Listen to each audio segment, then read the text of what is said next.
kembali ke tadi, pada prinsipnya tadi, kembali ke surat Al-Ma'arij, pada umumnya manusia itu berkeluh kesah.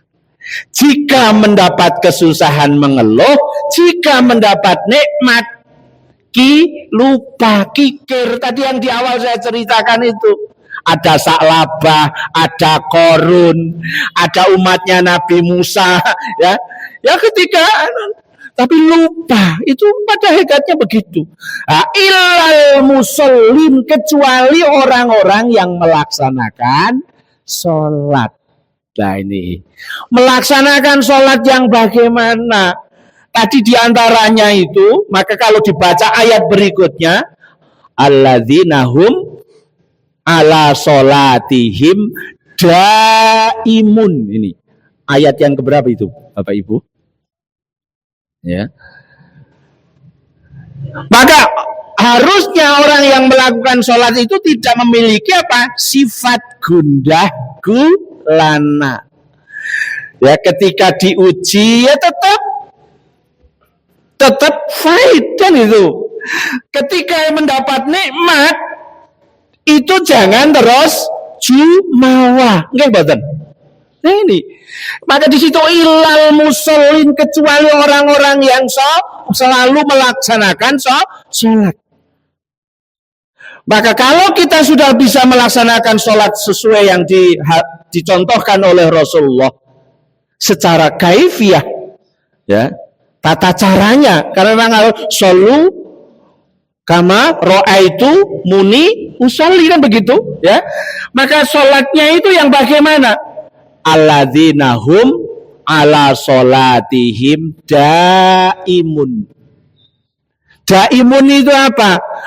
Sholatnya itu tidak hanya sekedar sholat ketika sholat, tetapi tetap sholat ketika tidak, tetapi tetap melanggengkan nilai-nilai sholat dalam kehidupan bermasyarakat, sehingga apa? Tetap sholat walaupun tidak dalam keadaan sholat. Bismillahirrahmanirrahim. Assalamualaikum warahmatullahi wabarakatuh. Innal hamdalillah nahmaduhu wa nasta'inuhu wa nastaghfiruh. Billahi min sururi anfusina wa min sayyiati a'malina. May yahdihillahu fala mudhillalah wa man yudlil fala hadiyalah. Asyhadu an la ilaha illallah wahdahu la syarikalah wa asyhadu anna Muhammadan abduhu wa rasuluh, amma ba'du.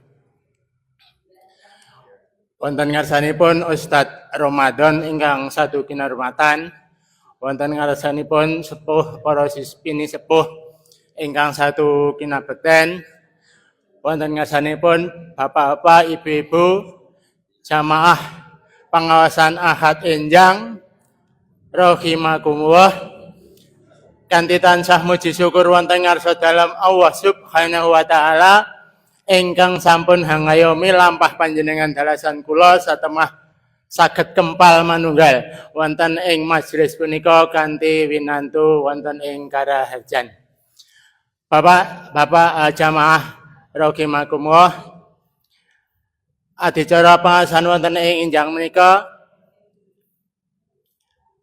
salawat salam mugi-mugi katetepaken dumateng uswah hasanah baginda Nabi Agung Muhammad sallallahu alaihi wasallam, dumateng keluarganipun, dumateng para sahabatipun, dumateng tabi'ut, lan mugi-mugi lumuntur lumintir dumateng panjenengan dalasan kula, Allahumma amin.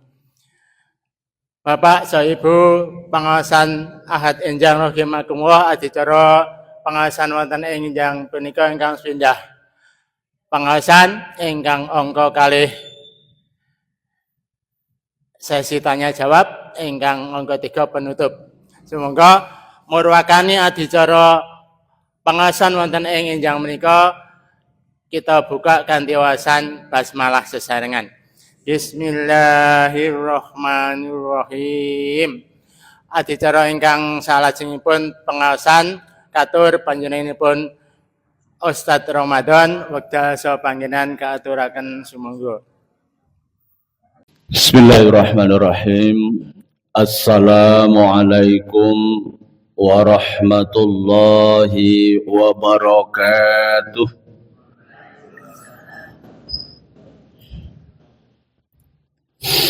Alhamdulillah. Alhamdulillahil malikil karimil mananir rahimir rahman.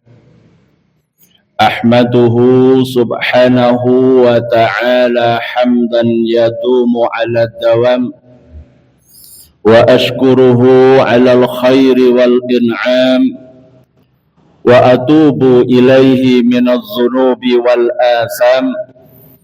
Ashhadu an la ilaha illallah wahdahu la sharika lah ja'ala al-laila wan nahara khilfatan liman arada an yadhakkara aw arada syukura wa ashhadu anna Muhammadan abduhu wa rasuluhu imamul mursalin wa sallallahu alaihi wasallam wa ala kulli man ihtada bihadyihi wastanna bisunnatihi ila yaumil qiyamah. Amma ba'du, qala Allah ta'ala fi kitabihil karim, a'udzu billahi minasy syaithanir rajim, bismillahirrahmanirrahim. Ya ayyuhalladzina amanu taqullaha haqqa tuqatih wa la tamutunna illa wa antum muslimun. Wa qala an-nabiy sallallahu alaihi wasallam, innallaha la yanzuru ila suwarikum wa amwalikum walakinnallaha yanzuru ila qulubikum wa a'malikum. Kanjeng Nabi Muhammad sallallahu alaihi wasallam 14 abad yang lalu telah bersabda kepada umatnya. Sabdanya, sesungguhnya Allah tidak akan melihat bentuk tubuh manusia dan harta manusia, karena kedua-duanya adalah pemberiannya. Akan tetapi Allah akan melihat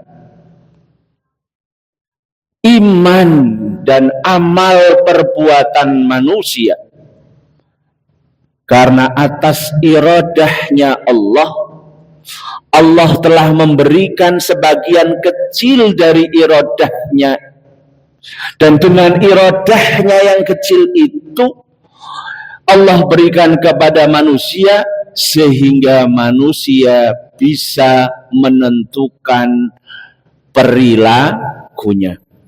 Mau jadi orang muslim bisa, mau jadi orang kafir bisa, mau jadi orang yang rajin sholatnya di masjid berjamaah bisa, mau jadi orang yang sholat tetapi tidak rajin ke masjid juga bisa, mau jadi orang dermawan bisa, mau jadi orang yang kutil, metidil, cetil itu juga bisa.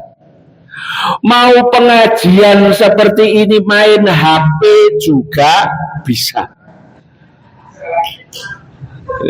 Tidak memakai atau tidak membuka HP juga bisa. Karena apa? Allah sudah memberikan purbawaseso untuk menentukan perilakunya. Dan dengan perilaku itu memang semuanya berkonsekuensi. Mboten bermaksud menyindir yang make HP. Kula nggih namung matur kemawon kok. Segenap pimpinan cabang PCM dan PCA Keranggan yang saya hormati, segenap para pengurus masjid, kalau masjid pengurus ya,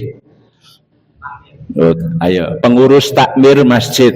Tapi kalau di Muhammadiyah tidak ada pengurus, adanya pimpinan. Ya, adanya pimpinan. Kalau pengurus itu tukang urus-urus. Tapi kalau pimpinan memang harus bisa menjadi pemimpin dan harus bisa melaksanakan tugas amanat kepemimpinannya. Kalau pengurus itu mungkin tidak dimintai tanggung jawabnya karena memang dari nama sudah tukang urus. Dan Bapak Ibu jamaah pengawasan kuliah subuh Masjid Ar-Rahmah ya. Masjid Ar-Rahmah dan juga sekaligus Kulsub PCM Kranggan, PCM dan PCA Kranggan yang insya Allah dirahmati oleh Allah. Terlebih dahulu marilah kita senantiasa memanjatkan puji syukur kepada Allah Subhanahu wa taala atas segala limpahan nikmat, taufik dan hidayah yang telah Allah berikan kepada kita sehingga hari ini, pagi ini semuanya kita dalam keadaan sehat, terus bisa hadir, bisa melanggengkan kebaikan, yaitu dalam rangka tolabul ilmi. Karena saya juga niatnya ke sini juga tolabul ilmi. Jadi tidak hanya ibu-ibu dan bapak-bapak saja yang tolabul ilmi, saya juga niatnya tolabul ilmi. Pinanggih kalih bapak-bapak ingkang pun yuswa pun kadah amale, ternyata ibu-ibu, bapak-bapak juga masih semangat. Ini juga memotivasi saya menjadi ilmu bagi kita ya. Kalau dalam hal kebaikan itu kita tidak boleh, kita boleh iri ya. Dan kenapa orang lain bisa melakukan, kita kok tidak bisa melakukan? Apalagi menurut Ibnu Qayyim al-Jauzi, manusia itu paling tidak ya, entah itu muda, tua ya, empun yuswa niku yang tidak boleh ditinggalkan oleh setiap orang Islam itu ada 3 hal. Kok 3 hal kok ngeten nih? 3 hal itu ada, yang pertama adalah ziyadatul ilm. Harus berupaya supaya tambah ilmu. Jangan sebaliknya, semakin usia tambah, usahanya hanya ingin ziyadatul mal dan ziyadatul jabatan. Karena survei membuktikan dalam sirah ya, orang yang orientasinya tambah mal itu ternyata juga hidupnya tidak bahagia. Korun itu miskin dulu. Iya kan? Korun itu dulu miskin. Sampai-sampai minta doa kepada Nabi Musa supaya didoakan. Tapi ketika sudah jaya, kaya raya, blegedi, ya, dimintai suruh bayar zakat, tidak mau. Ini ziyadatul mal. Akhirnya apa? Hidupnya bahagia tidak? Tidak.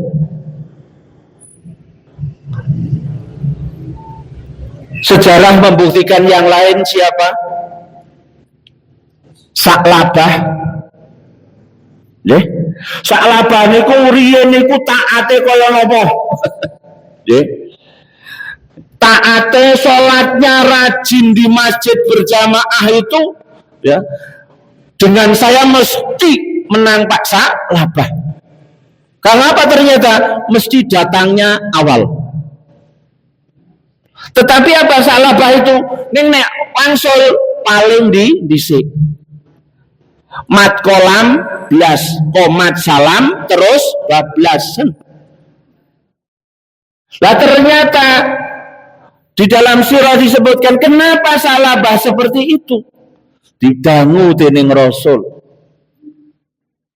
Ternyata matkul 16-nya itu begitu salam terus bablas, itu karena pakaiannya hanya punya satu. Gantian kalih garwane. Nek kiambake tindak salat, garwane mboten ngagem rasukan. Lah ngerine pol to niku. Ya. Ngerine pol. Akhirnya merengek-rengek minta doa Rasulullah supaya dimudahkan rezekinya. Betul. Rasulullah sebetulnya awalnya sudah mengingatkan sedikit disyukuri itu lebih baik daripada banyak tidak disyukuri. Betul. Akhirnya apa? Tapi ngeyel terus merengek-rengek didoakan oleh Rasulullah dan jadi kaya raya. Sehingga apa? Diceritakan lembah itu penuh kambingnya salabah. Tapi begitu kaya, ternyata keistiqomahannya teruji, tidak istiqomah. Ketika Rasul mengutus supaya bayar zakat, malah dikira upeti. Ya, upeti lah. Akhirnya singkat cerita, supaya ini baru prolog kok, belum esensi, belum materi ya. Singkat cerita ya, karena tidak mau membayar zakat, akhirnya ya sudah gak diminta. Terus akhirnya turun ayat yang terkait dengan itu, dia sadar mau bayar zakat oleh Rasulullah tidak diterima. Rasulullah wafat, terus Khalifah Abu Bakar dia juga mau bayar zakat, juga tidak diterima karena Rasulullah dulu tidak menerima. Khalifah Abu Bakar wafat, diganti oleh Khalifah Umar sampai Khalifah yang ketiga, yaitu Utsman bin Affan. Salabah mau bayar zakat tidak diterima. Karena apa? Rasulullah tidak menerima, Abu Bakar tidak menerima, terus Utsman juga tidak menerima. Dan menurut riwayat akhirnya hartanya ludes dan jadi miskin kembali. Itu kalau ziyadatul mal yang dicari. Zaman Nabi Musa juga demikian, ada 3 orang kan, Bapak Ibu. Yang pertama penyakit kusta, miskin juga. Yang kedua sudah miskin terus terkena penyakit kusta. Yang kedua itu botak dan kulitnya comong-comong gitu ya, juga miskin. Yang ketiga itu buta. Ya. Ini hadisnya juga sahih. Terus akhirnya Allah mengutus malaikat membo-membo tiang panggei. Yang pertama penyakit kusta yang menjijikkan itu. Apa yang paling Anda sukai dalam keadaan seperti ini? Terus dia bilang, tidak ada yang aku sukai kecuali sembuh penyakit kusta saya. Betul, oleh orang itu, oleh malaikat yang membawa orang itu akhirnya diusap dan sembuh total. Terus ditanya, harta apa yang kamu sukai? Apa? Unta. Akhirnya diberi unta bunting, kan itu. Unta bunting, ya singkat bunting, terus dibawa dia, terima kasih, ya, terus dikembangkan. Terus yang kedua penyakit botak. Boten gadah rambut, terus diino kali tiang kadah wis botak, terus hartanya juga kekurangan. Singkat cerita juga akhirnya disembuhkan oleh malaikat, terus minta harta yang disukai apa, diberi sapi yang bunting. Yang ketiga itu yang buta, ya buta. Sama pertanyaannya, terus minta disembuhkan matanya bisa melihat. Terus harta yang paling Anda sukai apa? Kambing. Lalu oleh malaikat yang membo tiang niku memberi kambing bunting. Singkat cerita, tapi kalau diuraikan, dijalankan dalam kehidupan, ora rampung 10 tahun, 20 tahun. Bahkan sampai 30-an, 40. Singkat cerita, unta ini menjadi satu lembah penuh. Sapi juga berkembang menjadi satu lembah penuh. Terus kambing juga menjadi satu lembah penuh. Sudah kaya-kaya, sudah sempurna, sehat walafiat. Terus akhirnya Allah juga mengutus lagi, menguji. Manggihi sing pertama orang yang penyakit kusta tadi yang sudah kaya raya. Saya ini dalam perjalanan kehabisan bekal. Yang bisa menolong saya hanya Allah dan Engkau. Maka izinkan saya minta untuk kelangsungan perjalanan musafir saya, minta untanya. Minta untanya supaya nanti saya bisa melanjutkan perjalanan. Jawabannya apa? Tidak bisa. Saya masih banyak kebutuhan. Mendengar seperti itu, bukankah engkau yang dulu ini kaya karena didoakan seseorang, dan bukanlah engkau dulu itu berpenyakit kusta tapi sekarang sembuh? Jawabannya apa? Tidak, saya itu kaya karena warisan. Terus baru orang tadi, ini saya dulu yang diutus oleh Allah, saya ini malaikat dulu, engkau bagaimana? Penyakit kusta, miskin. Terus disembuhkan oleh Allah, tapi ternyata apa? Anda tidak jujur. Nah, ini kalau tambahnya harta, banyak orang yang dengan tambahnya harta itu ternyata tidak istiqomah. Maka supaya kita istiqomah, yaitu memang harus selalu ziyadatul ilm. Dengan ziyadatul ilm itu, ngendikanipun Ibnu Qayyim, itu insya Allah akan ziyadatul iman. Imannya akan bertambah. Kalau sudah ziyadatul iman, insya Allah nanti akan ziyadatul amal, akan selalu bertambah amal kebaikannya. Andaikan tidak tambah, semakin meningkat kualitasnya. Sholawat salam mugi tansah kaatur katetepaken dumateng junjungan kita Nabi Agung Muhammad sallallahu alaihi wasallam, para keluarganipun, para sahabatipun, lan para penderekipun ingkang sikoh cecepengan kalian sunnah-sunnahipun. Bapak Ibu, kula ken matur pinten jam?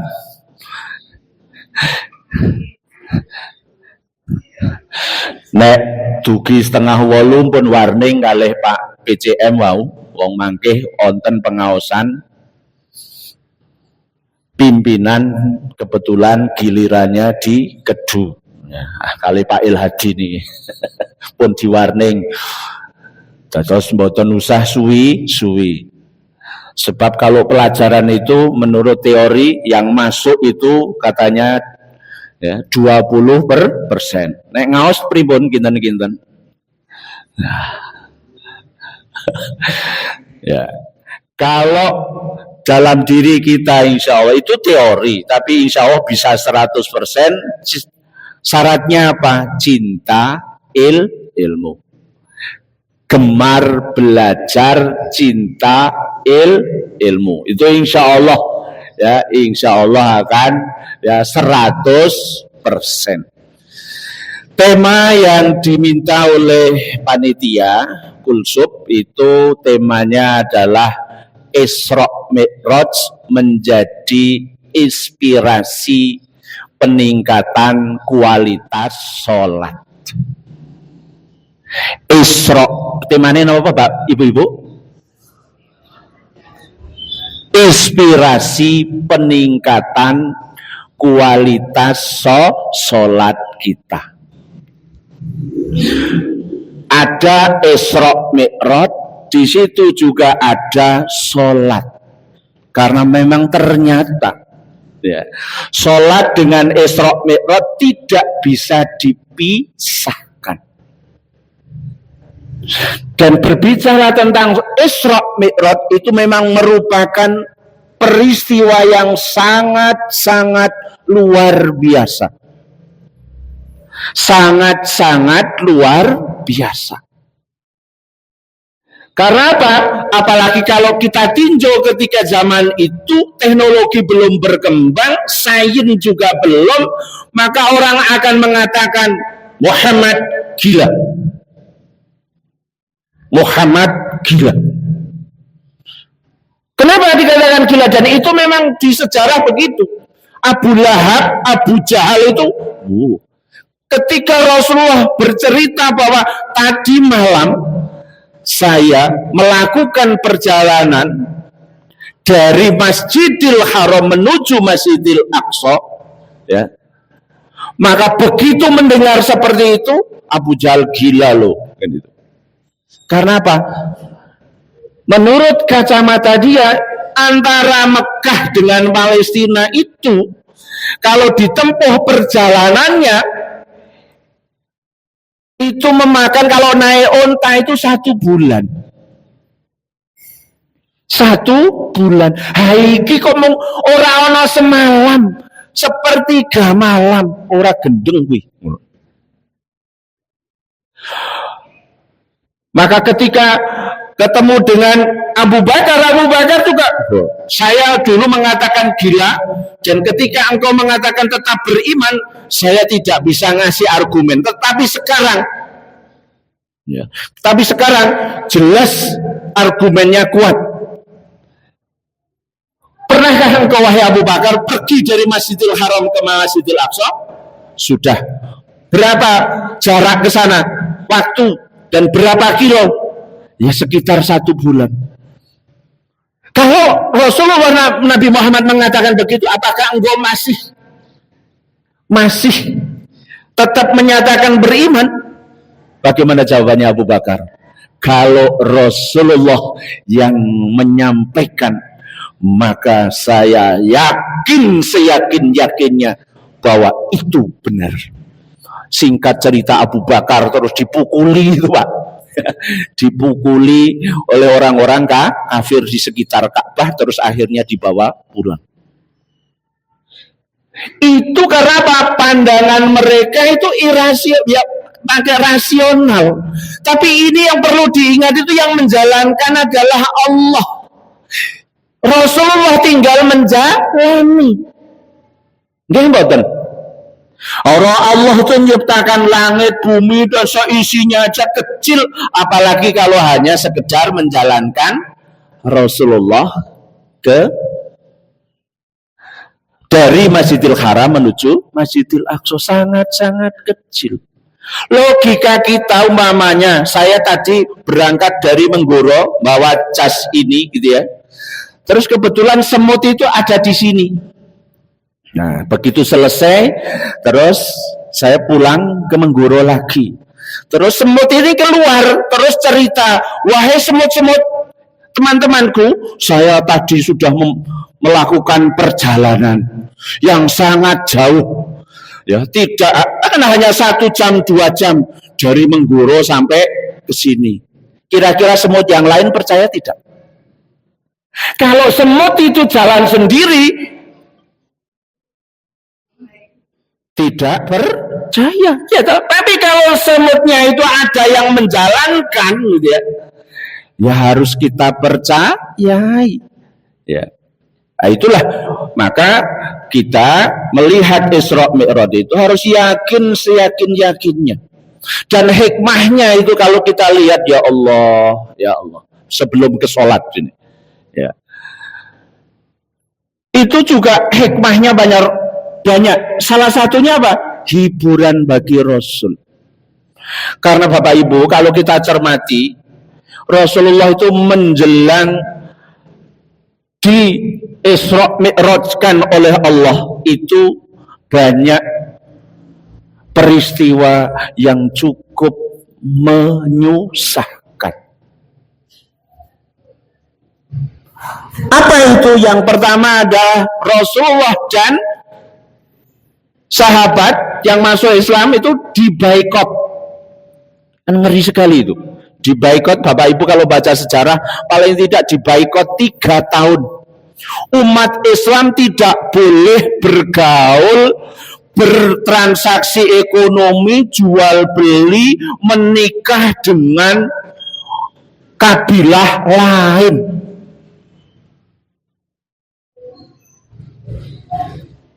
Kabilah lain tidak boleh beli beras, gandum dan lain sebagainya. Sehingga apa ceritanya? Ya Allah, Rasulullah dan pengikutnya, ya, dan sahabatnya itu betul-betul menderita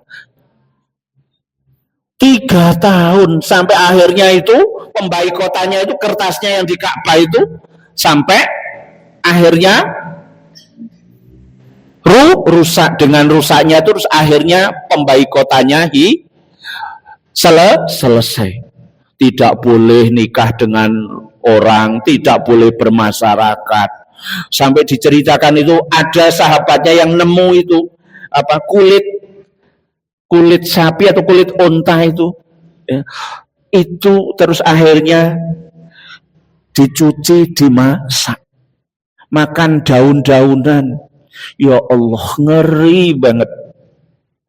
Itu Rasul, dakwahnya Rasul aja seperti itu. Kita bagaimana? Nah, maka ini ya, dakwah itu memang berat. Rasulullah super berat. Tapi orang Islam tidak boleh menyerah. Harus punya ghirah untuk selalu mendakwahkan Islam. Minimal keluarga kita kan begitu. Minimal anak cucu kita. Kembali gitu. Setelah itu apa? Peristiwa yang terjadi pada Rasulullah, istri tercinta. Yang ketika ada kesulitan, ya, apa-apa, kecapean, itu istri yang selalu menghibur Rasulullah. Bahkan termasuk yang mendekengi pendanaan dakwah Rasulullah. Istri tercintanya wafat. Selang kalau tidak salah 3 minggu. Masih ingat, belum merasa hilang kehilangan istri tercinta. Pamannya. Siapa pamannya, Bapak Ibu? Abu Thalib. Yang selalu menjadi perisai tameng dakwahnya Rasulullah. Siapa yang berani menyakiti keponakan saya, hadapi saya. Abu Thalib begitu. Itu juga dipanggil oleh Allah. Jadi rentetannya itu peristiwanya wah susah. Dibaikot, istri tercinta meninggal. Bapak-bapak pun nglampahi niki enten sing garwane sida. Biasane pun bapak-bapak cok mboten awet niku sing garwane pun sida. Angapunten niku suruhe membuktikan mawon. Tapi kalau ibu-ibu ditinggal garwane kathah sing tetep awet. Malah bisikan dengan kula niku, wah niku kampung janda-janda. Tapi kampung duda-duda jarang. Paling bisa dihitung. Karena memang ternyata wanita itu memiliki ketabahan yang lebih daripada laki-laki. Ini insya Allah kalau di jamaah ini mungkin sama, Allahumma amin. Kan ngoten toh? Ya. Nah, setelah wafatnya Abu Thalib, ternyata penekanannya, teror orang-orang kafir Quraisy terhadap Rasulullah, terhadap pengikutnya atau sahabatnya Rasulullah itu semakin kuat. Akhirnya Rasulullah berkeinginan untuk hijrah.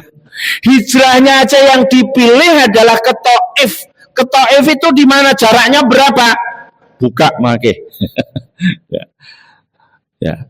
Tapi kenapa Rasulullah milih hijrah ke Taif itu? Karena ternyata di sana banyak saudara-saudaranya di sana. Bani Sakif itu. Tapi apa yang terjadi? Ekspektasinya itu ke sana, hijrah ke sana, dapat obat setelah mengalami penderitaan. Ternyata apa Bapak Ibu di sana? Begitu sampai di sana, malah tidak disambut dengan baik, malah disambut dengan batu. Ya Allah. Sampai diceritakan Rasulullah wajahnya penuh darah.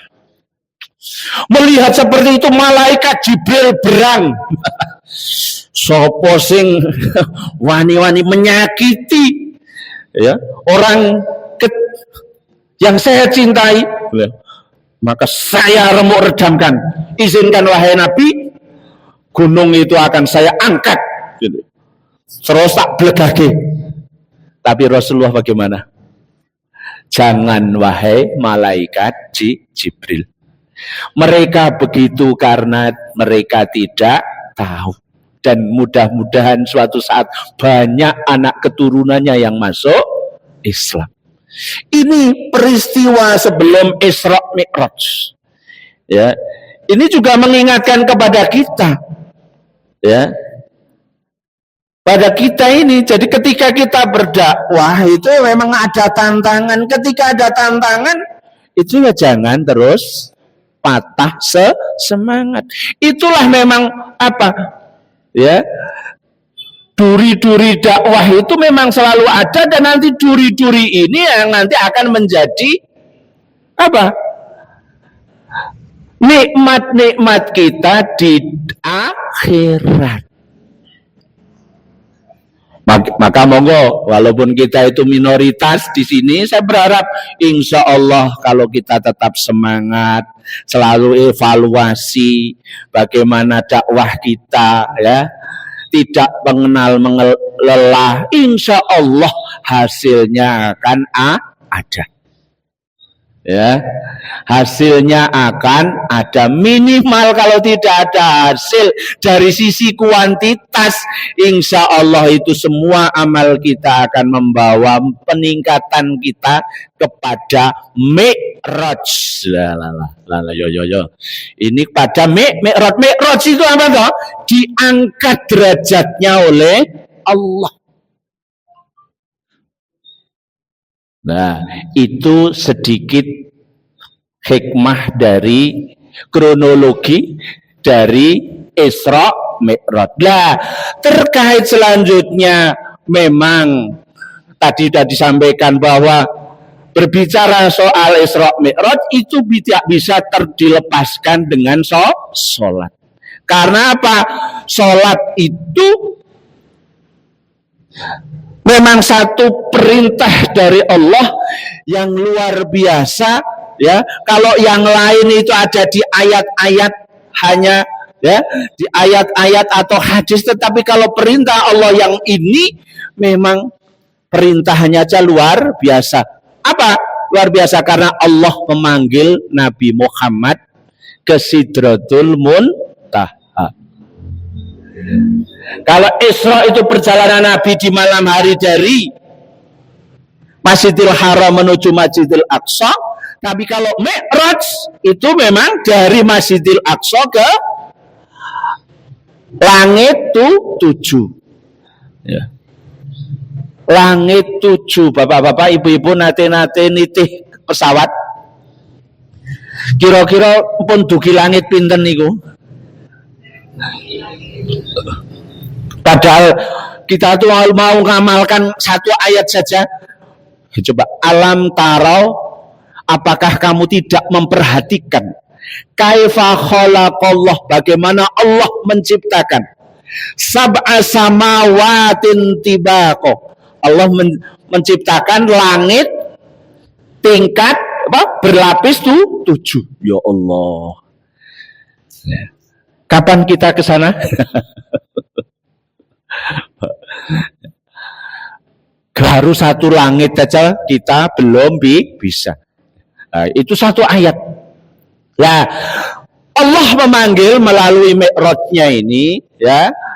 Banyak pelajaran kalau kita kaji di beberapa kitab, tapi esensi yang saya akan angkat ini adalah terkait dengan bahwa di salah satu pelajaran dan perintah yang Allah berikan kepada Nabi Muhammad ketika Mi'raj itu adalah sholat. Saya yakin Bapak Ibu sekalian di sini semuanya sudah sholat. Dan peranannya kenapa umat Islam harus melaksanakan sholat, ini yang perlu kita pahami bersama. Itu kepentingannya bukan untuk Allah, tetapi sebetulnya sholat itu diajarkan dan diperintahkan kepada kita itu adalah supaya manusia itu mendapatkan manfaat-manfaat sehingga dalam hidupnya itu akan terarah. Hidupnya akan terarah. Ada yang mengatakan, wah, sholat wong Islam ki abot. Sedina sewengi ping 5. Enak ngenaku ming sepisan. Kowe wae karo ngene kan. Ya.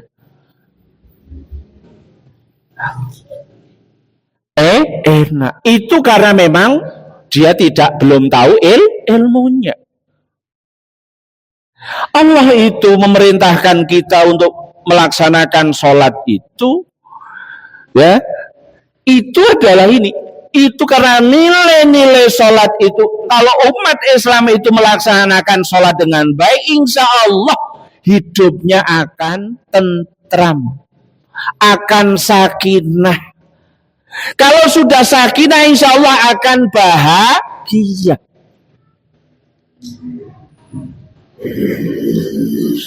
Karena ini terkait dengan Mi'rajnya Nabi, dan di sana ada perintah sholat.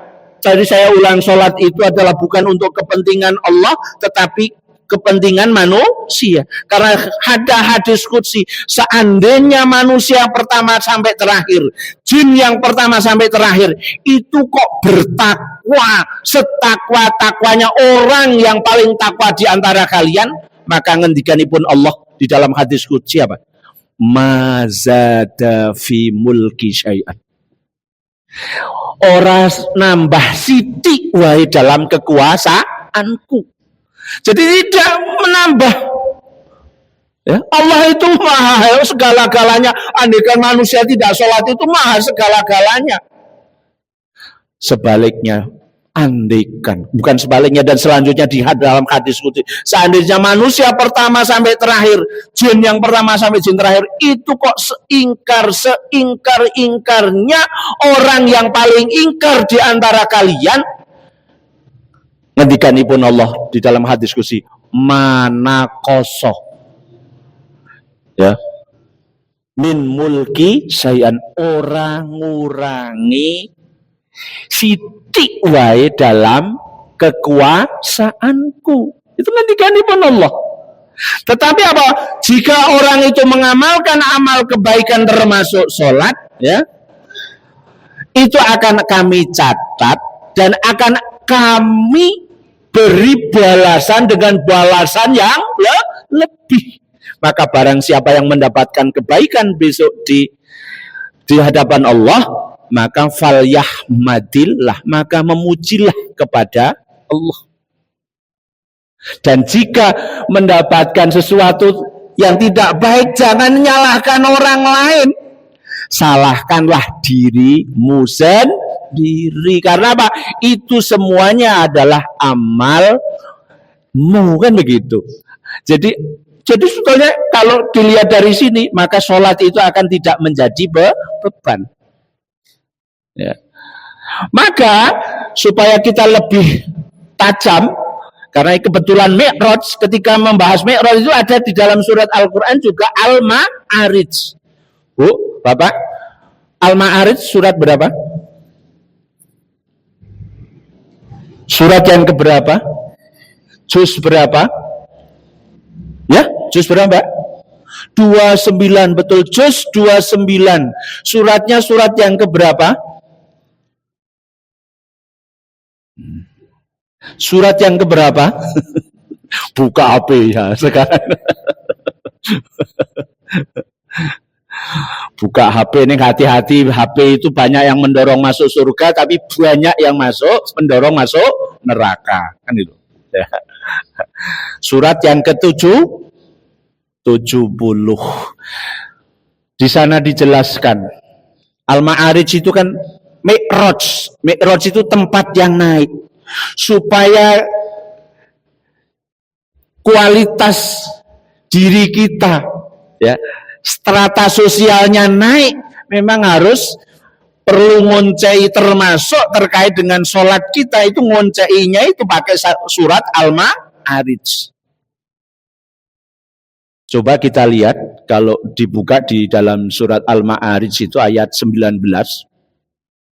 Di sana disebutkan Allah berfirman, A'udzubillahi minasyaitonirrajim, Bismillahirrahmanirrahim. Innal insana khuliqa halu'a. Idza masyahu syarru jazu'a. Wa idza massahul khairu manu'a. Illal musallin. Menarik ibu-ibu, bapak-bapak sekalian. Innal insana, sesungguhnya manusia, di situ Allah berfirman. Kalau membaca menggunakan insan itu berarti manusia secara umum. Khuliqa halu'ah, diciptakan oleh Allah dalam keadaan keluh kesah. Keluh kesah, gersulo. Pingine sing kepenak. Padahal hidup itu tidak mungkin kepenak. Rasulullah aja yang besok mendapatkan surga tertinggi, dakwahnya saja dibaikot, diteror, ya kan? Diuji oleh Allah, istri tercintanya meninggal, Abu Thalib juga meninggal, ketika juga hijrah itu juga dilempari, diperangi. Ini Rasulullah juga ini dalam perjuangannya begitu. Maka kalau manusia, tetapi pada umumnya itu memang berkeluh kesah, inginnya enak. Nah, ini generasi sekarang itu ceritanya ingin enak, karena beda dengan zaman-zaman kita dulu, ya. Sekolah aja dari TK sampai SMA diantar kok. Kalau kita, nggih bapak-bapak, sekarang itu TK diantar wong sa-RT ya, deng deng deng deng deng. Ya kan? Kok ngono saya ditunggui.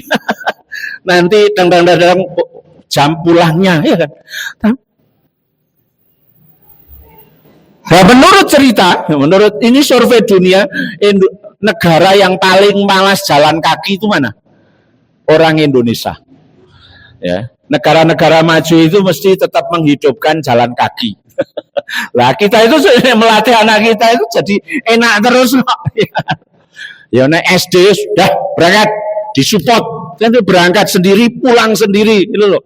Latihan mandiri itu memang gitu. Nah, sekarang kita lihat dimanjakan, nek perlu gandeng duwe mobil ya pakai mobil, jemput pakai mobil. Ini dalam proses pendidikan menurut saya ini perlu makanya kan sekarang apa? Sekarang itu program menteri itu dengan 7 kebiasaan itu bagus sekali untuk kita terapkan di keluarga kita. Pertama itu apa tuh? Bangun pagi. Sekarang itu jarang bapak ibu nek ngetok-ngetok remaja itu bangun pagi jam 4 sudah bangun itu jarang. Maka untuk Indonesia Emas tahun 45 ini memang generasi sekarang di keluarga-keluarga muslim itu dan umumnya Indonesia, Menteri Kemendikbud, Menteri Dikdasmen itu kan bangun pagi. Kalau saya baca itu kaitannya dengan sholat 5 waktu itu, orang-orang yang biasa menghidupkan sholat fajarnya itu akan diberi keuntungan 5 hal. Sholat fajar itu akhirnya kan tidak bangun pagi. Napa niku? Mangke lak mboten rampung kantun 5 menit niku. Yang pertama, wajahnya akan diberi wajah yang berseri-seri. Begitu bangun wudu, kira-kira arek merengut arek besengut. Mesti kana wujuhum musfirah. Wajahnya akan diberi dengan wajah yang berseri-seri. Berseri-seri senyar. Wa kana ajsamuhum muqwiyah. Badannya akan diberi badan yang kuat. Esok-esok wudu terus sholat fajar di rumah, terus tindak ke masjid. Ini olahraga loh. Maka orang yang apalagi makanya milih dalem griya sing tebih mawon tangi masjid. Nah, ini kan jalan terus. Ini ngendikanipun Ibnu Mas'ud, orang-orang yang seperti ini akan karena ajsamuhum muqwiyah, badannya akan sehat kuat. Kalau gada bapak nih boten menyombongkan, sekarang usia 90 masih sehat nyemprot lombok, nanem lombok. Saya cermati apa? Tidak pernah saya cermati itu dulu absen sholat jamaah di masjid. Mesti bangun pagi. Ini juga menginspirasi saya. Wah, Bapak alhamdulillah 90 tahun tasih gendong semprot. Ya Allah, Bapak. Aku surempun mboten gadah butuhan. Wis nengkar sedaya, putrane pun saged ceceker kiambak. Kok ya tasih. Ya karena memang disukai begitu ya sudah nggak apa-apa. Tapi jangan dilarang. Kalau dilarang biasanya nek wong sepuh kuwi biasanya akhirnya terus. Nah ini pengalaman saya juga berangkat dari senengne cok kerik-kerik pacul karepe putrane mesakake men aja kerik-kerik pacule disingkirke malah masuk angin kan. Enggak niku. Niki nek tiyang sepuh mula monggo sing diremeni napa tetapi dikawal supaya jangan terlalu capek. Tadi kemana tadi? Badannya akan muqwiyah. Terus auqatuhum mubarakah, waktunya di pagi hari itu akan diberi waktu yang berkah. Berkah itu apa? Ziyadatul khair, tambahnya kebaikan. Nek cah-cah niku sing gak cling-cilingnya belajar insyaallah gampang mudenge. Belajar itu gampang nyantel ini waktu-waktu fajar itu.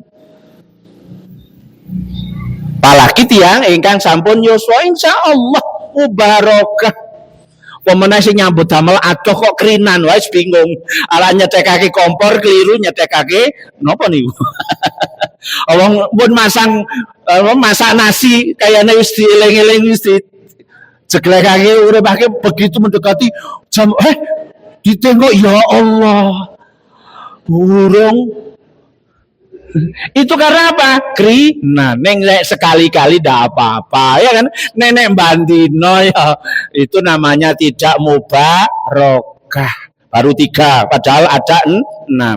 Apa? Wakana sunanuhu khairum minad dunya wa ma fiha. Amalan sholatnya, amalan sunnahnya itu melebihi dunia seisinya. Mbak bayangin. Ya, itu bangun pagi, ahlul fajar.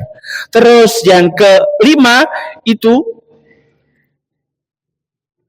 amalan wajibnya dalam lindungan Allah, fi zimmatillah. Ahlul fajar itu diberi 6 keutamaan itu fi zimmatillah. Yang kelima, amalan baiknya selalu dalam lindungan Allah. Artinya apa? Dicatat betul. Dan nanti maksudnya di lindungan Allah itu ketika nanti dia meminta sesuatu Allah akan kabulkan. Terus besok di yaumul kiamah insya Allah dimudahkan masuk surga. Ya. Dan yang keenam, ahlul fajar itu bacaan Qur'annya itu disaksikan oleh malaikat. Monggo keluarga kita hidupkan untuk bangun pagi, karena bangun pagi akan menjadi ahlul fajar. Dengan ahlul fajar akan diberi 6 keutamaan. Insya Allah baru melaksanakan sholat tepat waktu. Apa itu? Subuh bangun pagi. Kembali ke tadi, pada prinsipnya tadi, kembali ke surat Al-Ma'arij. Pada umumnya manusia itu berkeluh kesah. Jika mendapat kesusahan mengeluh, jika mendapat nikmat lupa, kikir. Tadi yang di awal saya ceritakan itu. Ada Sa'labah, ada Korun, ada umatnya Nabi Musa, ya. Ya ketika tapi lupa, itu pada hakikatnya begitu. Illal musallin, kecuali orang-orang yang melaksanakan sholat. Nah ini, melaksanakan sholat yang bagaimana? Tadi diantaranya itu, maka kalau dibaca ayat berikutnya, alladzina hum ala sholatihim daimun. Ini ayat yang keberapa itu, Bapak Ibu?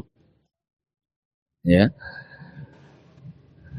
Maka harusnya orang yang melakukan sholat itu tidak memiliki apa? Sifat gundah gulana. Ya, ketika diuji ya tetap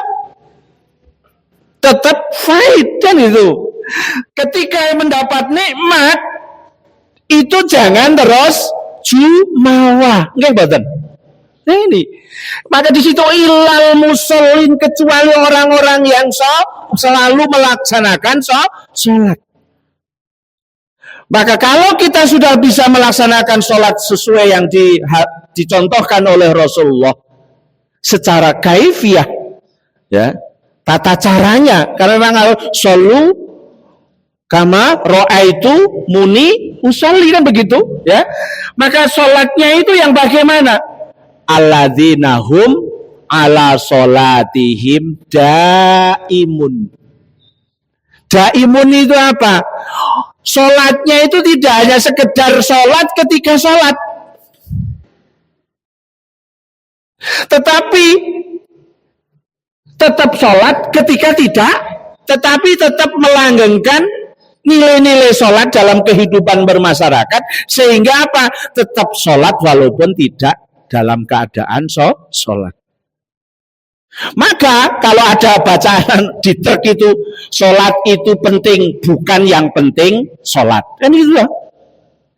Sholat itu penting, jangan sampai hanya yang penting sholat.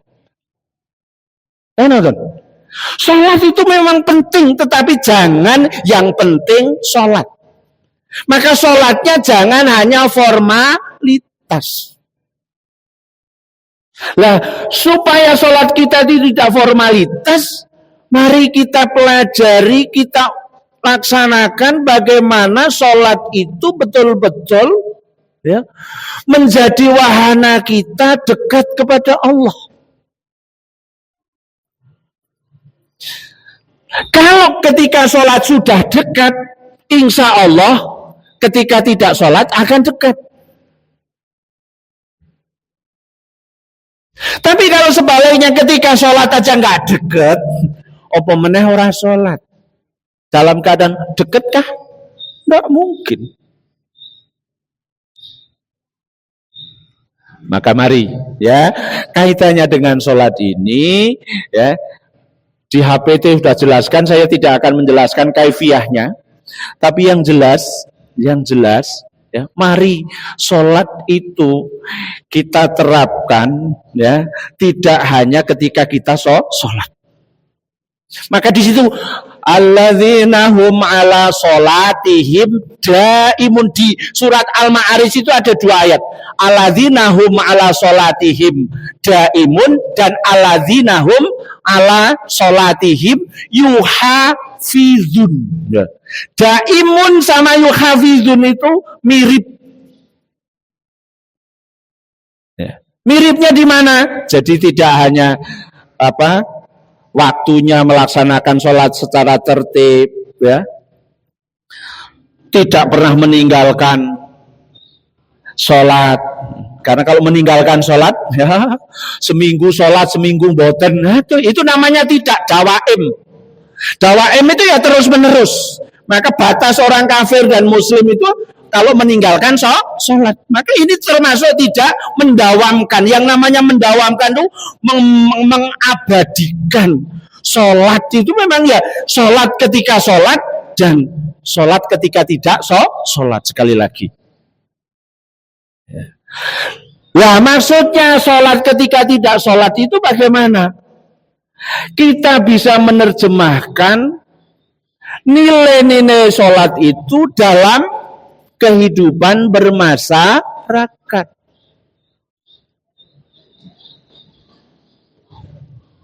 Satu, disiplin. Orang Islam, pelajar Islam kok tidak disiplin, ngeri. Ya. Kan kita sudah diatur, ya kan? Sudah diatur sholatnya, ada waktunya. Makanya tadi salah satu hikmah menjadi ahlul fajar itu sholat di, ya, ini kan tadi, ya, pagi, siang, asar, maghrib, isya, ini sudah diatur. Ini juga harus memberikan support pada diri kita bahwa untuk menjalani kehidupan menjadi khalifatullah fil ard itu kita harus disiplin waktu. Dengan disiplin insya Allah apa yang kebaikan yang kita lakukan yakin akan berhasil.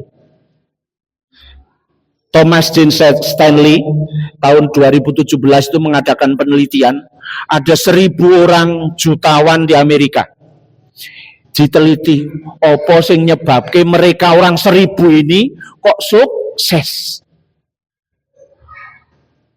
Diteliti ternyata ada 100 faktor sehingga mereka itu menjadi sukses. Ternyata apa Bapak Ibu? Ada 10 faktor yang perlu diingat. Salah satunya yang pertama adalah ternyata mereka sukses itu adalah karena kejujurannya. Yang kedua adalah karena kedisiplinannya. Baru 2 saja. Kok nek menggorono ora rampung-rampung wis jam 7 langkung sedoso.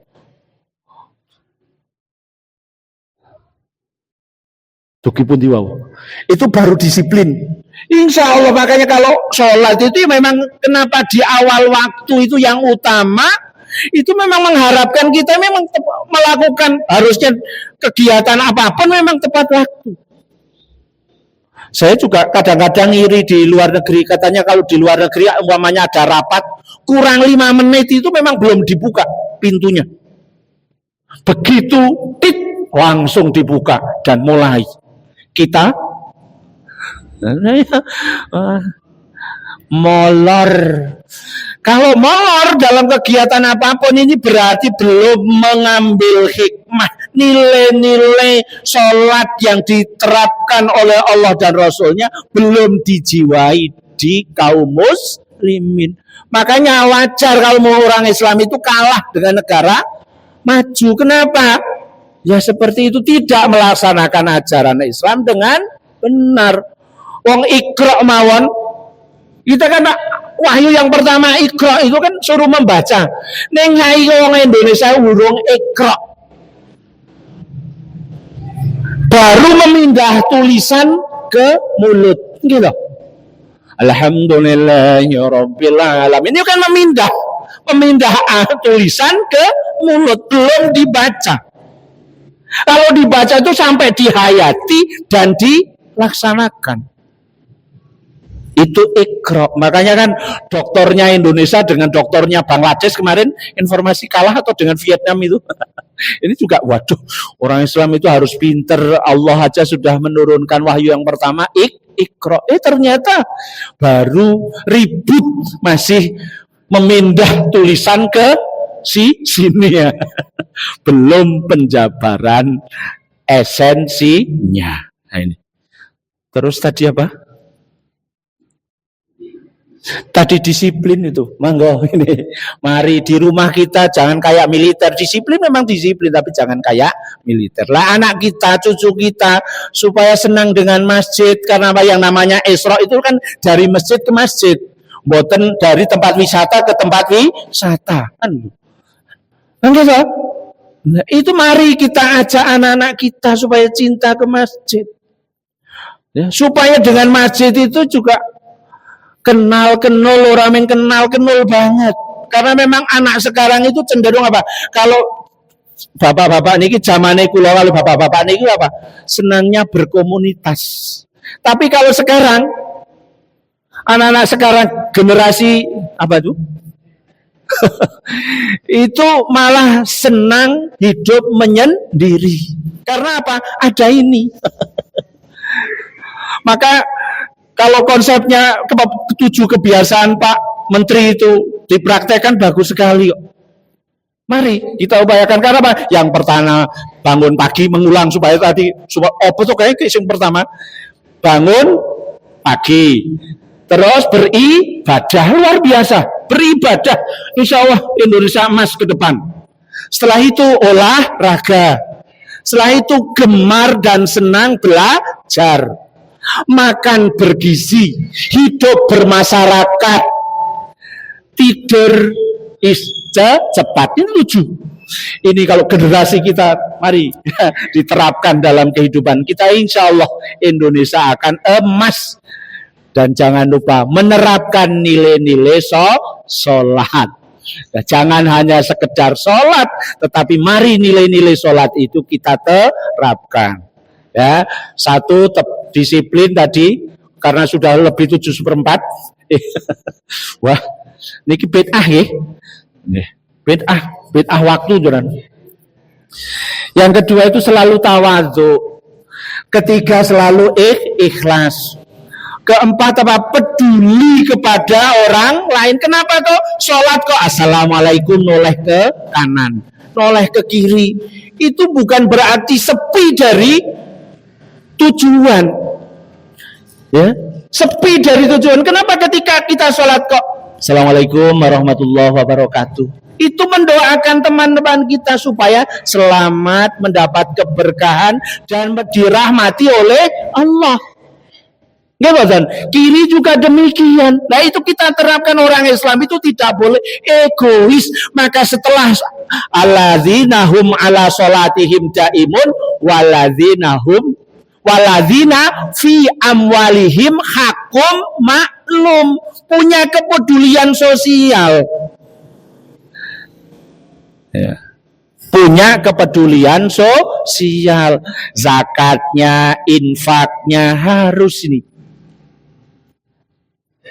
Nah itu barangkali nilai-nilai yang bisa saya sampaikan. Jadi mari kita tingkatkan kualitas sholat kita. Kalau sudah tepat waktu, sudah kaifiahnya sudah bisa sesuai dengan yang kehendaki Rasulullah, mari kita nilai-nilai sholat kita terapkan dalam kehidupan sehari-hari.